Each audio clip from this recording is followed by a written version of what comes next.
बाजार बोलता है इसमें एफ आई डीआईज के डेटा से शुरुआत करेंगे कि किस तरह का एफ आई और डीआईज का इस समय डेटा देखने के लिए मिल रहा है। तो एफ आई का डेटा देखे तो फ्राइडे के सेशन में यहाँ पर देखिए एफ आई ने बाइंग की है। इनफैक्ट ये आई डोंट नो, ये डेटा थोड़ा सा I think may be it can be wrong, क्योंकि 374 करोड़ रुपए की वो बाइंग करके ले गए हैं। एक बार देख लेते हैं डीआईज की। मैं आपको डीआईज का भी डेटा दिखा देता हूँ। 2100 करोड़ रुपए की वो बाइंग करके ले गए हैं डीआईज, और 375 करोड़ की बाइंग करके ले गए हैं एफआईज। आगे बढ़ते हैं, ग्लोबल इंडिसेस का हाल देख लेते हैं। डाउ जोन्स तो फ्राइडे के सेशन में थोड़ा नेगेटिव बंद हुआ। शंघाई और हैंसेंग यहाँ पर ठीक ठाक काम करते हुए दिखाई दे रहे हैं। निकाई में थोड़ी सी गिरावट देखने के लिए मिल रही है। कोस्पी में करीब ½ % की गिरावट देखने के लिए मिल रही है, बढ़त देखने के लिए मिल रही है। एक बार देख लेते हैं टॉप गेनर्स और लूजर्स कौन से काउंटर हैं जो कि अच्छी बढ़त दिखा रहे हैं। तो टॉप गेनर्स में अगर देखें तो मैस्टेक करीब 9% ऊपर है।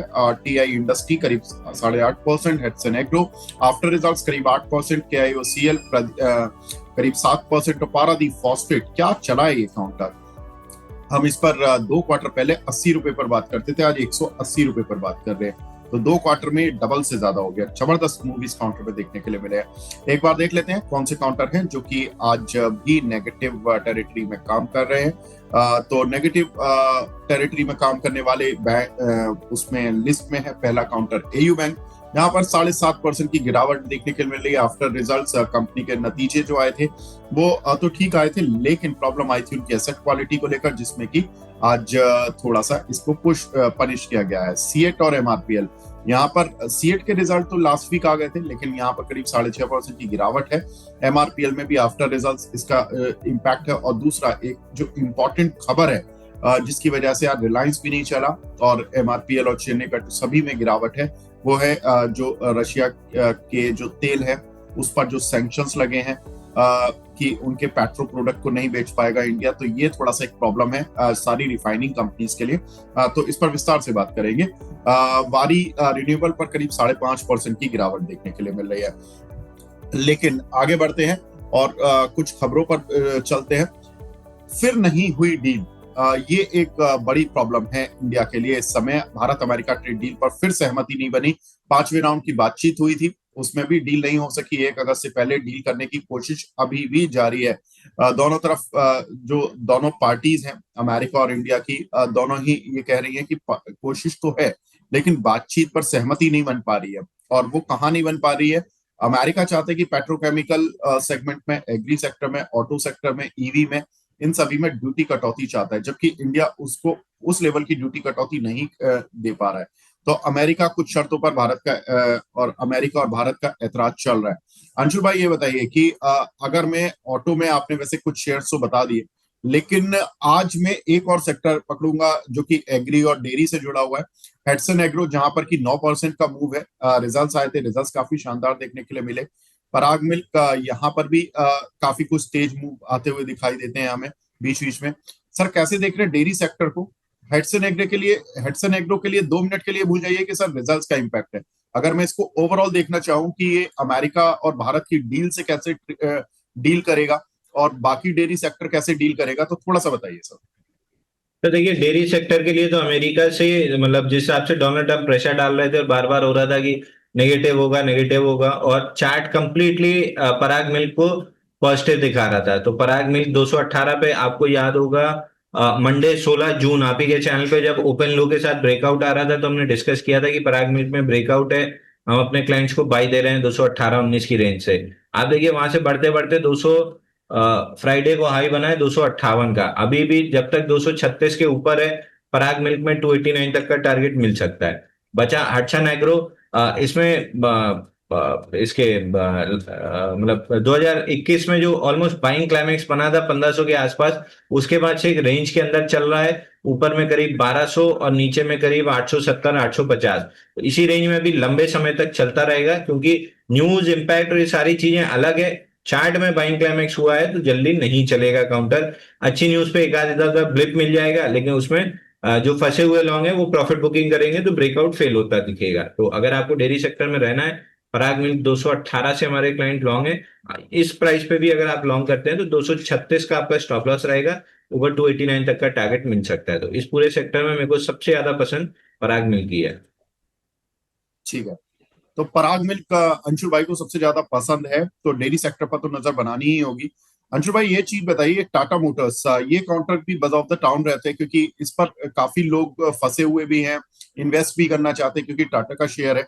इस पर आपकी राय सर? सर 2-3 महीने तो अभी कुछ भी नहीं कर रहा है ये। 2-3 महीने इसमें कुछ नहीं होगा। थर्ड क्वार्टर के जब रिजल्ट का ट्रैक्शन बनना स्टार्ट होगा तब जाके इन स्टॉक्स में मतलब टाटा मोटर्स में कुछ मोमेंटम बनेगा। बाकी ऑटो इंडेक्स अगर ब्रेकआउट देता है तो टाटा मोटर्स भी बट नेचुरल है कि बिना उसके तो इंडेक्स पूरा चलना बहुत मुश्किल है। मतलब एम और मारुति वेटेज जरूर रखते हैं, बट एक टाटा मोटर का भी चलना जरूरी होगा। तो मैं 730 810 के टारगेट देख रहा हूँ। बट जो मैनेजमेंट कमेंट्री आई थी कि थर्ड क्वार्टर से रिजल्ट सुधरेंगे, उसकी वजह से एक्सट्रीमली साइडवेज चला गया है। हम्म।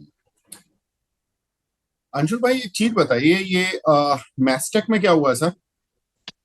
तो मैस्टेक याद होगा आपको, हमने लास्ट वीक बाई भी डिस्कस किया था कि प्रीएम्प्टिव बाई बन रहा है।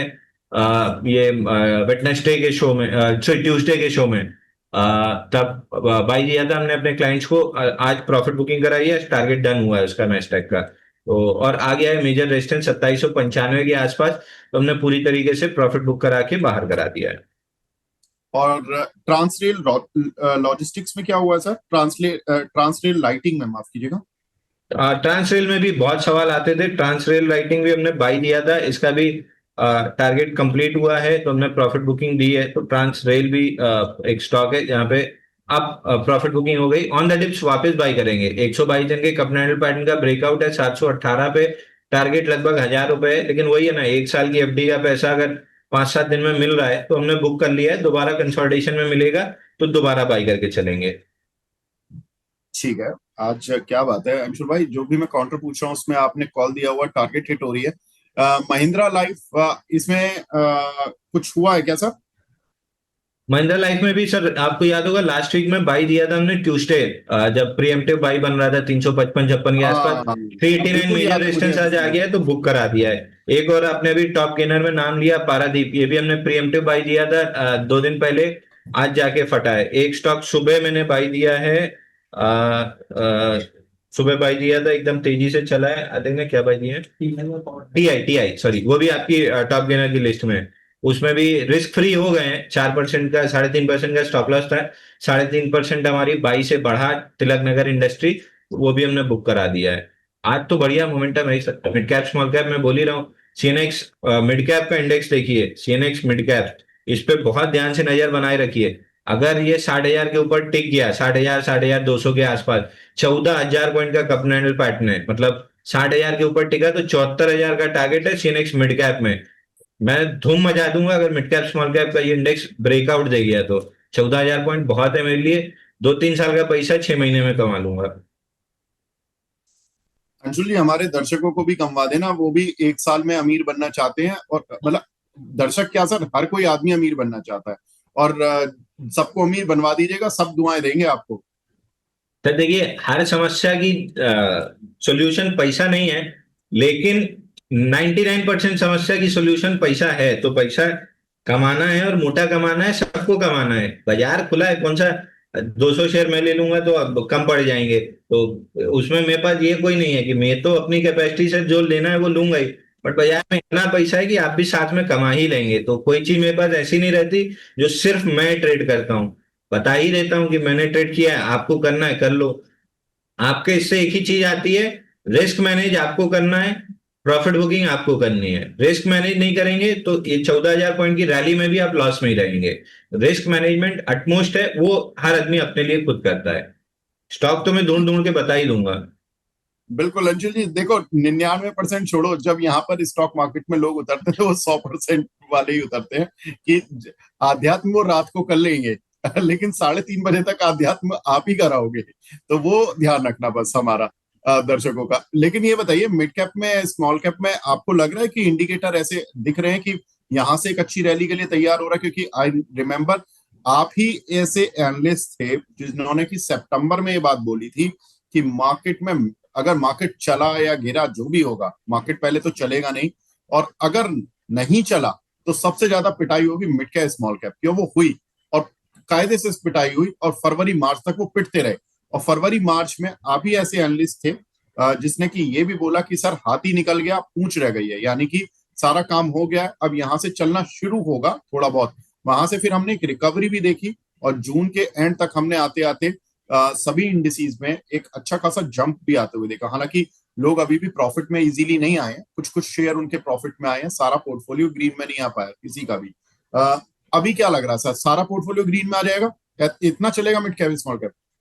तो देखिए, अगर आपके पास पुराने विनर हैं जिनमें बाइंग क्लाइमैक्स हो चुका है, तो वो तो इस रैली में क्या, अगली रैली में भी 100 में से दो चार आएंगे वापस, बाकी 98 95 97 98% स्टॉक गिरे ही रह जाएंगे। नई रैली में नए विनर्स आते हैं। और एक सबसे बड़ी गलती जो लोग टीवी पे सुन के करते हैं कि ये सेक्टर चला, वो सेक्टर चला, ये लार्ज कैप के लिए होता है कि सेक्टोरियल प्ले, आप सेक्टोरियल इंडेक्स खोजो, उसमें लार्ज कैप सबसे बेहतरीन स्टॉक खोजो, उसमें ये लार्ज कैप का पैटर्न है। इसको अगर आप मिड कैप स्मॉल कैप में ले आओगे ना, मर जाओगे आप। मिड कैप स्मॉल कैप हमेशा स्टॉक स्पेसिफिक होता है, सेक्टर स्पेसिफिक नहीं होता है। आज जो चला वही भगवान है। आज सुबह टीआई चलना, तिलक नगर इंडस्ट्री चलना चालू किया, आज का वही भगवान था, 5% तुरंत रिस्क फ्री कर गया। अब जो चल जाएगा तो उतना प्रॉफिट ले लेंगे। तो मिड कैप स्मॉल कैप में वो सेक्टोरियल गेम नहीं चलता है या स्टॉक स्पेसिफिक चलता है। आपको ध्यान क्या रखना है, या तो आप mid cap small cap 400 index देख लो। मैं जनरली सीएनएक्स मिड कैप देखता हूं और सीएनएक्स स्मॉल कैप देखता हूं जो एनएससी पे लिस्टेड है। अब सीएनएक्स मिड कैप खड़ा है, 150 दिन का बड़ा कपनैडल पैटर्न बन चुका है। 60,000 60,200, क्योंकि देखिए कोई भी चीज क्लीन नहीं होती कि बस यही पॉइंट है इसके ऊपर ब्रेकआउट बन जाएगा। रेंज होती है 59,800 से 60,200 तक की रेंज है। इसके ऊपर जब टिक जाए, एक दो हफ्ते टिक जाए, तब हम ये मान लेंगे कि अगले 14,000 पॉइंट में इजी मनी एनवायरनमेंट, जो मैं स्टार्टिंग मतलब जब से मनी नाइन मैंने स्टार्ट किया है, मैं बार बार बोलता हूँ इजी मनी एनवायरनमेंट का वेट कीजिए, वहां पे बहुत बड़ा पैसा बनेगा। ये अगर 60-200 के ऊपर टिक गया तो इजी मनी एनवायरनमेंट 6 महीने के लिए रहेगा, जब तक ये 74,000 का अपना टारगेट करेगा। तो ये 6 महीना है।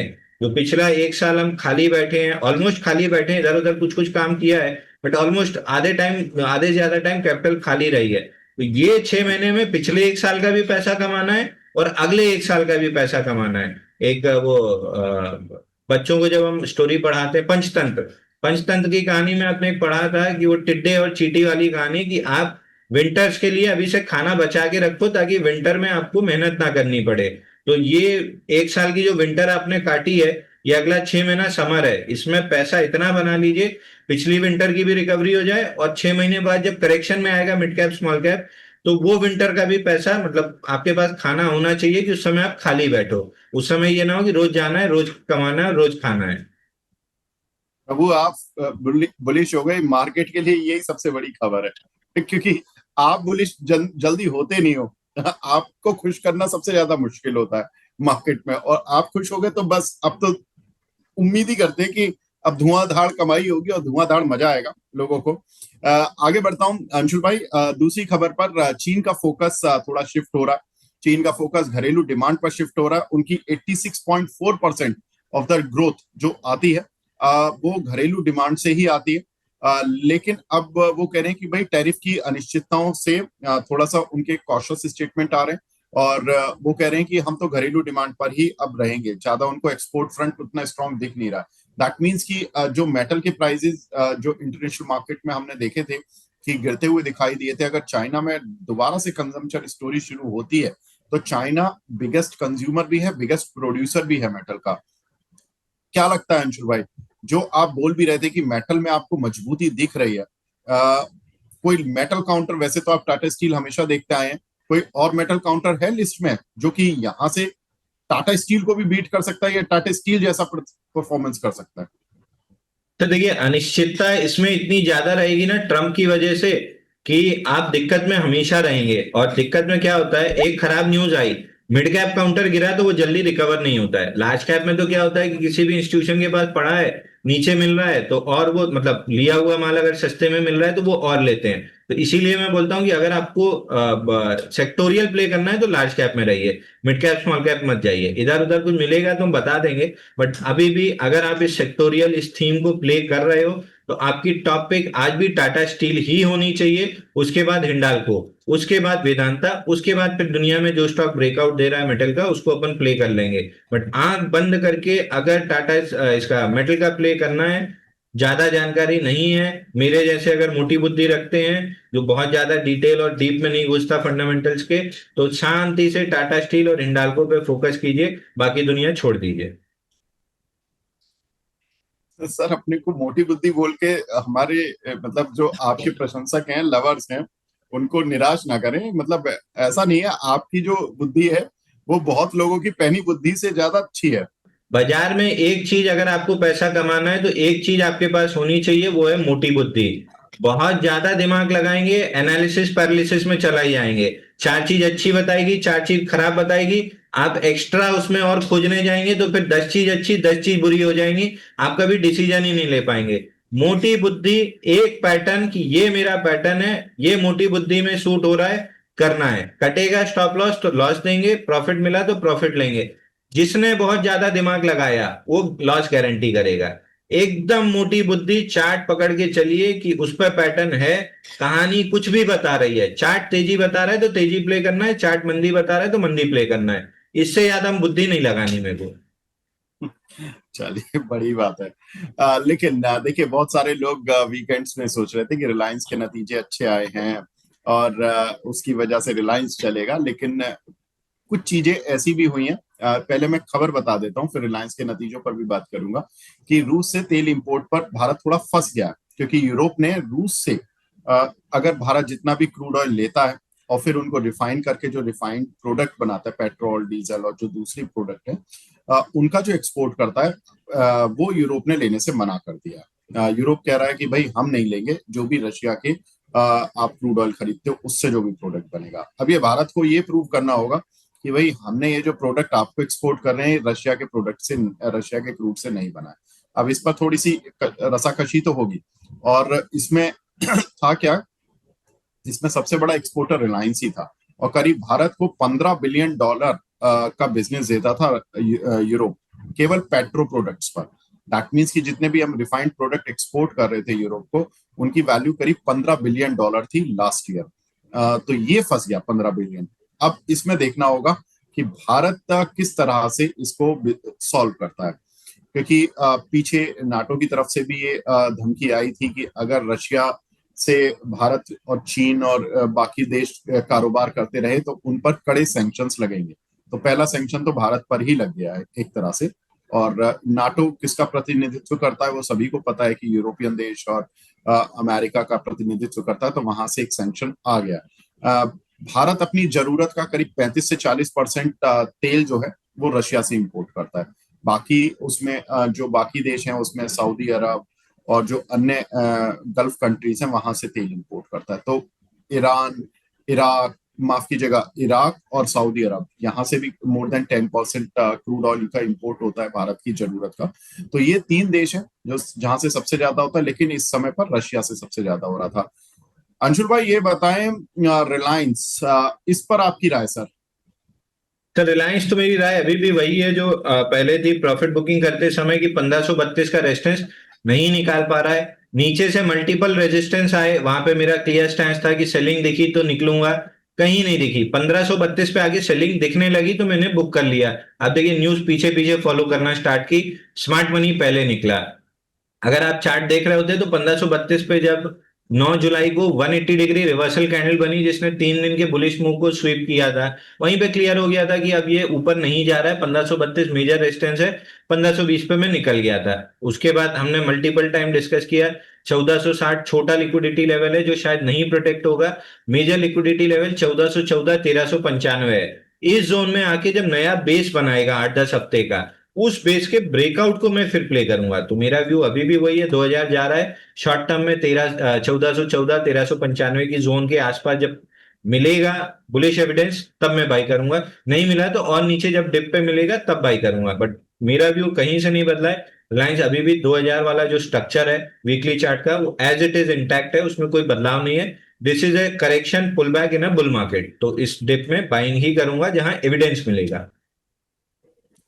बिल्कुल। देखिए रिलायंस के नतीजे भी एक बार मैं पढ़ देता हूँ दर्शकों के लिए, क्योंकि रिलायंस के नतीजों में बात तो थी लेकिन इसमें कुछ छिपी हुई बातें थी जो कि शायद दर्शकों ने नहीं पढ़ी और वीकेंड्स में समझ लिया कि रिजल्ट्स काफी अच्छे आए हैं।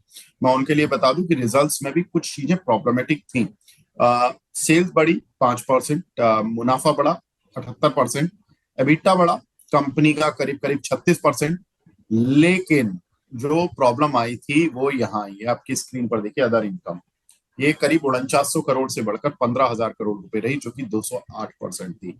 अब ये अदर इनकम इतनी अचानक से कैसे बढ़ गई? क्योंकि अदर इनकम को हम वन टाइम इनकम के तौर पे देखते हैं। जब एक्सेसिव होती है, नॉर्मल रेंज में रहे तो अदर इनकम को इतना ज्यादा तवज्जो नहीं दी जाती है, लेकिन जब एक्स्ट्रा ऑर्डिनरी बढ़ जाए या घट जाए तो ध्यान जाता है एनालिस्ट कम्युनिटी का। एशियन पेंट में कंपनी ने हिस्सा भेजा था रिलायंस ने, उनके पास कुछ स्टेक था। उस हिस्से पे जो बेचने पर जो प्रॉफिट आया था 8924 करोड़ रुपए का, वो अदर इनकम में चला गया, जिसकी वजह से अदर इनकम इतनी तेजी से शूट कर गई। अब आप उसको हटाओगे तो प्रॉफिट जो है, प्रॉफिट की ग्रोथ नॉर्मल आ जाएगी, वो करीब 19,000 करोड़ आ जाएगी। अब 19,000 करोड़ में भी आप देखोगे तो 15,000 करोड़ के मुकाबले जो 78% की ग्रोथ दिख रही है, वो पहले तो 78 होगी नहीं, वो नॉर्मल रेंज में आ जाएगी करीब 20% की। लेकिन वो तब भी स्ट्रीट की एक्सपेक्टेशन से बेटर थे। लेकिन स्ट्रीट को खराब क्या लगा?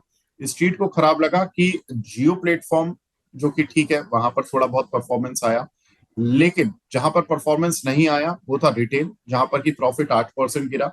तेल गैस सेक्टर में मार्जिन तो बढ़े, लेकिन वहां पर थोड़ी सी प्रॉब्लम रही है। क्यू ऑन क्यू मार्जिन बढ़े, लेकिन उतना अच्छा परफॉर्मेंस तेल गैस सेक्टर से भी नहीं आया। तो कुल मिलाकर रिलायंस के नतीजे केवल एक आध दो सेगमेंट छोड़ दे, खासतौर से जियो प्लेटफॉर्म और जो इनका रिलायंस जियो वाला, जो जियो फाइनेंशियल वाला जो बिजनेस है, वहां से छोड़ दें तो उसके अलावा ज्यादा परफॉर्मेंस नहीं आई है। यही एक प्रॉब्लम रही है रिलायंस के नतीजों में। खैर, अंशुल जी ने चार्ट बता ही दिए, तो अंशुल भाई कुछ और ऐड करना चाहते हैं रिलायंस के नतीजों में? नहीं सर, रिलायंस नीचे डिप में मिलेगा तब बाइंग, जहां बाइंग एविडेंस मिलेगा वहीं करेंगे। मतलब बहुत जल्दी नहीं करूंगा, क्योंकि नीचे से अच्छी खासी रैली आई है। तो प्राइस वाइज भले जल्दी करेक्ट कर ले 1395 1414 तक, बट टाइम वाइज करेक्शन पूरा नहीं होगा। टाइम वाइज अभी कम से कम 8 हफ्ते तो कम से कम चाहिए सपोर्ट टेस्ट करने के बाद। तो अभी बहुत जल्दी मेरा इंटरेस्ट नहीं आएगा। तभी तो मैं बार बार बोल रहा था कि रिलायंस यहाँ से निकल के अब अदानी ग्रुप में शिफ्ट कीजिए, अगला मोमेंटम वहां बनना है। ठीक बात है। अब कुछ बैंकिंग नतीजों की बात करते हैं। देखिए, बैंकिंग में आईसीआईसीआई बैंक के नतीजे आए आज। परफॉर्मेंस दिख भी चुकी है, थोड़ा ऊपर आया सुबह से आईसीआईसीआई बैंक, एचडीएफसी बैंक। पहले आईसीआईसीआई बैंक के नतीजे देख लेते हैं फटाफट से। 11% नेट इंटरेस्ट इनकम बढ़ती हुई दिखाई दी, प्रॉफिट 15.5%। एनपीए थोड़े से बड़े हैं, क्यू ऑन क्यू बेसिस पर 0.41% आए हैं, लेकिन जो नेट इंटरेस्ट मार्जिन हैं वो थोड़े से कम हुए हैं क्यू ऑन क्यू बेसिस पर। तो ये थोड़ा सा एक थोड़ा सा स्लगिशनेस का संकेत है। लेकिन जिस तरह के आईसीआईसीआई बैंक के नतीजे हैं as compared to other private bank या सरकारी बैंक, जितने भी नतीजे आए हैं उनमें सबसे बेहतरीन नतीजों में से एक है। वो इसीलिए क्योंकि इनके जो नेट इंटरेस्ट मार्जिन है वो रिलेटिवली कम गिरे हैं, 7 बेसिस पॉइंट गिरे हैं, जबकि दूसरे बैंकों के 20-20 बेसिस पॉइंट तक नेट इंटरेस्ट मार्जिन गिर चुके हैं। अंशुल भाई, आईसीआईसीआई बैंक में बताइए फटाफट से कि क्या करें आप? सर आईसीआईसीआई बैंक तेज लग रहा है। आईसीआईसीआई बैंक में हम डिस्कस भी कर रहे थे कि तेजी है। पूरा एक रेंज बनी हुई है। रेंज का अपर एंड 1465 के आसपास है, रेंज का लोअर एंड 1402 के आसपास है। तो अभी जब तक इस रेंज के अंदर है तब तक रेंज बाउंड एक्शन रहेगा। 1470 के ऊपर जब निकलेगा तो इस स्टॉक में 1525 तक की रैली डेवलप होगी। प्रिसाइज लेवल बता दे रहा हूँ, 1471 रुपए 60 पैसा है। तो राउंड फिगर आप 1475 पकड़ लीजिए। इसके ऊपर ब्रेकआउट है, 1525 1540 का टारगेट है। ठीक है, एचडीएफसी बैंक फटाफट से लेते हैं इसके भी नतीजे। नेट इंटरेस्ट इनकम 5% बढ़ी है, net profit 12%, net interest margin थोड़े से घटे हैं, करीब 11 बेसिस पॉइंट, 3.46 से घटकर 3.35। नेट एनपीए मार्जिनली बढ़े हैं, लेकिन रिलेटिवली परफॉर्मेंस ठीक ठाक आई है, क्योंकि प्रॉफिट और इंटरेस्ट इनकम ठीक ठाक बढ़ी है। हम कह भी रहे थे कि 5% नेट इंटरेस्ट इनकम बढ़ेगी, हालांकि नेट प्रॉफिट भी 5% बढ़ने का अनुमान था, स्पीड की एक्सपेक्टेशन से थोड़ा बेटर है। अंशुल भाई, अब क्या करें एचडीएफसी बैंक में? खरीदें या प्रॉफिट बुक करें? सर एचडीएफसी बैंक में देखिए कंसोलिडेशन चल रहा है, और अभी छोटी रेंज अगर आप पकड़ेंगे तो 2025-26 ऊपर में और 1954 नीचे में। तो मेरे ख्याल से 1954 अब नहीं टूटना चाहिए। अगर टूटता है तो आप प्रॉफिट बुक करके एग्जिट कर लीजिए। अगर नहीं टूटता है तो धीरे धीरे 2025 का लेवल पार करके 2100 2120 की जोन टेस्ट कर सकता है। तो अभी जब तक 19 एग्जैक्ट प्रिसाइज लेवल बता दे रहा हूँ, 1953 का है, तो 1950 पकड़ लीजिए। 1950 जब तक नहीं टूट रहा है तब तक आराम से एचडीएफसी में लॉन्ग पोजीशंस बनी रहनी चाहिए।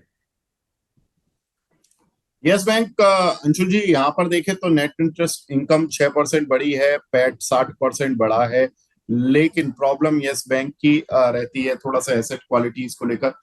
क्या लग रहा है sir yes bank? Yes bank भी साइडवेज कंसोलिडेशन है सर नीचे। मतलब अभी आज ही एक न्यूज़पेपर में आर्टिकल भी लिख के दिया हूँ, इसमें रेंज बनी है 20 रुपए 60 पैसे 21 रुपए के ऊपर में और 19 19 44 नीचे में। जब तक इस रेंज के बाहर नहीं निकल रहा इसमें कोई बड़ा मूव नहीं आएगा, इधर उधर कैंडल बनती रहेंगी, कोई बड़ा मूव नहीं रहेगा। इस रेंज के बाहर अगर निकला तो फिर 2.5 3 रुपए की मूव आराम से बनेगी। यूनियन बैंक, अंशुल जी ये गिरा है क्योंकि नेट इंटरेस्ट इनकम भी गिरी है इसकी, और प्रॉफिट भले ही बढ़ा हो 12%, लेकिन प्रॉब्लम आ रही है इन सभी बैंकों की एसेट क्वालिटी को लेकर, प्रोविजनिंग को लेकर या स्लिपेजेस को लेकर। अभी क्या लग रहा है सर, यूनियन बैंक में कोई सपोर्ट वगैरह दिख रहे हैं क्या? सर नीचे 138 रुपए 32 पैसे का मेजर सपोर्ट है, जब तक ये होल्ड है तब तक स्टॉक में कुछ तेजी बन सकती है, इसके नीचे एकदम से खराब हो जाएगा। तो 138 रुपए के नीचे क्लोजिंग बेसिस स्टॉप लॉस होना चाहिए अगर आपके पास किसी तरह का लॉन्ग है। अपसाइड मेरे को बहुत ज्यादा नहीं दिख रही है। ठीक है, अगला counter sir AU small finance bank. यहाँ पर भी मामला प्रोविजनिंग से लेकर ही अटका हुआ है, क्योंकि प्रॉफिट बढ़ा, नेट इंटरेस्ट इनकम बढ़ी, लेकिन प्रोविजनिंग और एसेट क्वालिटी को लेकर स्ट्रेस है, जिसकी वजह से कुछ एक जो ब्रोकरेज हाउसेज हैं वो बहुत ज्यादा बुलिश नहीं है इस काउंटर को लेकर। अभी आप कहाँ पर, आप किस खेमे में हैं सर? सर देखिए एयू स्मॉल फाइनेंस बैंक अगर आप इसको वीकली चार्ट पे जाके देखेंगे तो अच्छा खासा अपमूव था, ऑल टाइम हाई का ये ब्रेकआउट बना चुका था। तो हम डिस्कस भी कर रहे थे कि वीकली पे मूविंग एवरेज से काफी दूर है, पुल बैक आना चाहिए। अब ठीक है खराब न्यूज की वजह से पुल बैक आया, लेकिन आज सुबह वीकली मूविंग एवरेज टेस्ट हो गया 734 के अराउंड। तो मेरे को यहाँ से बहुत 735 के अराउंड, मेरे को यहाँ से बहुत ज्यादा डाउनसाइड तो नहीं दिखती है। अगर बहुत एक्सट्रीम करेक्शन भी आया तो 695 तक आ सकता है, बट अब इसको बेस बनाने की जरूरत है। तो 3 4 महीना अब ये बेस बनाने में निकल जाएगा, तो अब टाइम वाइज करेक्शन स्टार्ट होगा, प्राइस वाइज और थोड़ा 40 50 रुपए अगर बहुत है तो आएगा, नहीं तो टाइम वाइज करेक्शन अभी लंबा आएगा।